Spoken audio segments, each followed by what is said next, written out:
ورحمۃ اللہ وبرکاتہ۔ ہمارے ساتھ ایک محکمہ پولیس، ایسے ہی صحیح بتا رہا ہوں، محکمہ پولیس کے ایک افسر کہہ لیں، سپاہی کہہ لیں، باقی اپنے بارے میں زیادہ بتائیں گے، سندھ پولیس سے ان کا تعلق ہے۔ اور اس وقت یہ مرکزی ہمارا جو ہیڈ آفس ہے، جو کلینک ہے، ہربل ہلز کلینک انچولی فٹل ایریا بلاک 20 پر تشریف لائے۔ پہلی مرتبہ یہ تشریف لائے 22 جون کو۔ ان کا ہمارا پیشنٹ آئی ڈی نمبر جو ہے 840 ہے، عمر ان کی 62 سال ہے۔ 65 ایئرز میں جا کے ریٹائر ہوں گے آپ؟ نہیں، میں 60 میں ریٹائر ہوں۔ اچھا، ہو گئے آپ؟ جی۔ اچھا، محمد شاہد ان کا نام ہے۔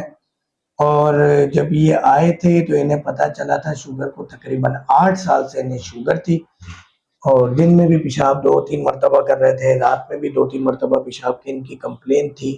انگریزی ادویات کا استعمال جاری تھا، آنکھوں کا بھی پرابلم تھا، اور ہمیں ایسا لگتا ہے کہ ہماری دواؤں سے ان کی آنکھوں کی پرابلم